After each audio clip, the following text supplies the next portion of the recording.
Welcome, everybody, to another edition of Good News at Noon from Good Samaritan for both the Windmill campus and also the Lakes campus. I'm Pastor Jim Slater, your host for this Thursday edition of the Good News at Noon, coming to you live from Fox Hill Campground in upstate New York, where it is a very refreshing 70 degrees and clear sky, which is great for me and for Krista as we begin to make all of our packing decisions and preparations for our trip out west to join you all in Las Vegas once again. We are so looking forward to that. We have made arrangements for an apartment to live in as a permanent living location, and we're looking forward to our active participation at Good Samaritan again. But for now, this will be my last broadcast from upstate New York for this year because our travels will be starting very soon. And sometime in the middle of October, when we're back in Las Vegas, I'll be back online with you with the Thursday edition of the Good News at Noon. So let's get started on things. For today's gospel lesson, I will be reading from the 15th chapter of the Gospel of Luke, verses 1 through 14. And in that passage, we are given a number of stories, 3 stories, that Jesus shares to get his point across to the scribes and the Pharisees. And so I'd like to begin by sharing my own story. And so I'm going to ask you to think of your stories also, and to think of times that you've had experiences with lost and found, either having been lost and been found, or having somebody lost and finding them, or even, as my story will be, experiences with the lost and found department. And that's where my story will begin. Dave and Jan are on board. Good to have you with us, as always, and I hope you two are both feeling well. As others get on board, also, I'll get my story started about my experience with lost and found. Now, this has to do with an airplane flight that Krista and I had flown to Germany for me to be able to preside at the wedding of a son of Krista's half-brother. So it would be like a nephew. And we had flown first to Cologne, and then we're flying also to Frankfurt. And somewhere in that process, our luggage got lost. Or most specifically, my luggage got lost.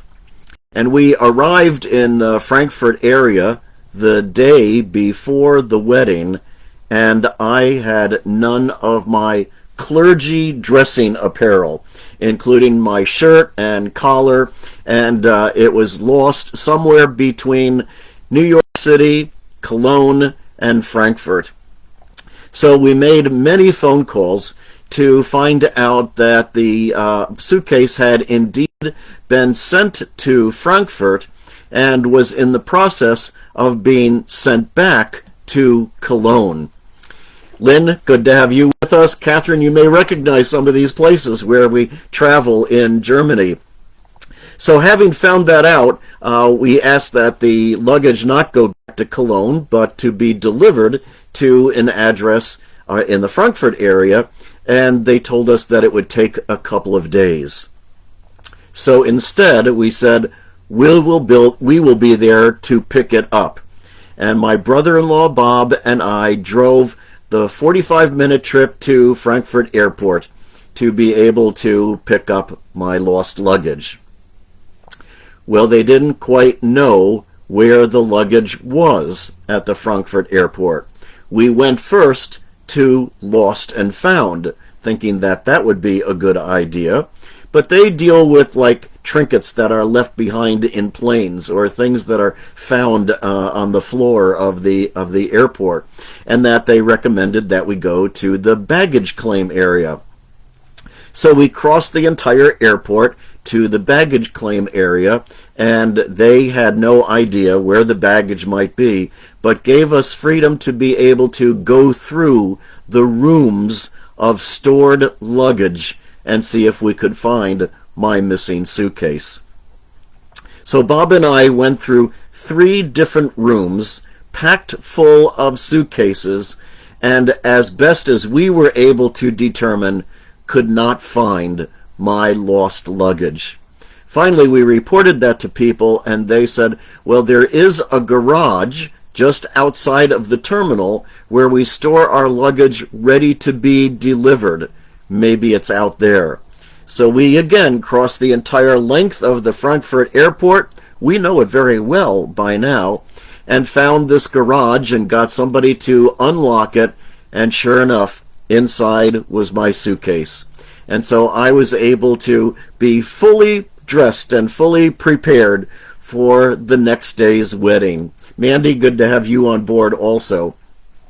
And that story became a story that is shared throughout the family about the time that Bob and I experienced the entire length and breadth of the Frankfurt airport looking for my suitcase with my special clergy apparel in it. That was my experience with Lost and Found. Maybe you have an experience that you're willing to share, or at least give mention of to us in the comments for today. I share the story with you because the stories that Jesus has to share are about being lost and found. So let me then share with you, as we have people on board with us now, the reading for today from Luke chapter 15, verses 1 through 14. Now the tax collectors and sinners were all drawing near to hear Jesus. And the Pharisees and the scribes murmured, saying, "This man receives sinners and eats with them." So Jesus told them this parable. What one of you, having 100 sheep, if you have lost one of them, does not leave the 99 in the wilderness and go after the one which is lost until it is found? And when you have found it, you lay it on your shoulders, rejoicing. And when you come home, you call together your friends and your neighbors and say to them, "Rejoice with me, for I have found my sheep which was lost." Just so, I tell you, there will be more joy in heaven over the one sinner who repents than over 99 righteous persons who need no repentance. Or, what woman, having 10 silver coins, if she loses one coin, does not light a lamp and sweep the house and seek diligently until she finds it? And when she has found it, she calls together her friends and neighbors, saying, "Rejoice with me, for I have found the coin which I had lost." Just so, I tell you, there is joy before the angels of God over one sinner who repents. Well, lately, on these Thursday editions of Good News at Noon, we have had to deal with some rather harsh and troubling sayings of Jesus, words that are directed towards his followers that sound rather apocalyptic. They are words that are being addressed to the end times and being prepared for the end times. Today, I think the stories that I have shared with you are a bit more recognizable, perhaps, and maybe they even seem more comforting to you. Or are they? Let's deal with that. Sarah, good afternoon to you as well. So we'll set the stage for these stories that Jesus has to share. Jesus has been associating with the dregs of society, with tax collectors and sinners, with the unmentionables, with prostitutes, with those recognized by the people of the time as being rather second-class citizens. And he's been joining them at table fellowship and even eating with them. And you can hear the scribes and the Pharisees raising objections of, unclean, unclean. The passage for today tells us that they were murmuring against Jesus. Murmur, murmur, murmur, for those of you who are fans of Steve Martin, the man with three brains. So Jesus tells these stories to them. There was this shepherd who loses one of his flock of 100, and having had that happen, leaves behind 99 and goes off to find the one lost sheep, and having found it, carries it home and throws a party for his rejoicing for all of his friends and neighbors. Right. In fact, no good shepherd would do that. No good shepherd would risk the safety and the very lives of the 99 sheep that he still has and leave them unattended to look for one dumb, wandering, lost sheep. That's nonsense. That's ridiculous. And then a second story. There's this woman who loses one of her 10 silver coins. And so what she does is light a lamp so that she can clean her house all night long, searching and searching for this one lost coin. And then she finds it and throws a party for her friends and neighbors for a time of rejoicing. Right. No poor woman who is down to her last 10 silver coins would waste money on lamp oil in order to light the lamp all night long for her time that it would take for her to search for that lost coin. She wouldn't waste the time doing it. And then, even when found, there is no way that this poor woman would be able to afford throwing a party that will cost her more than the lost coin for her friends and neighbors to celebrate and rejoice with her. That's nonsense, and that's ridiculous. So why then does Jesus tell these stories? It's a way of Jesus being able to show to the scribes and Pharisees murmuring against him that Jesus places intense, immense value on those who are lost, on the lost things of this world, on the lost people of this world, and, corresponding to that, places intense and immense responsibility upon the 99 sheep that are not lost and the 9 coins that are not lost. Now, it is very true indeed, that those who have been lost, if you are someone who has been lost, this is indeed good news for you. This is news worth rejoicing about.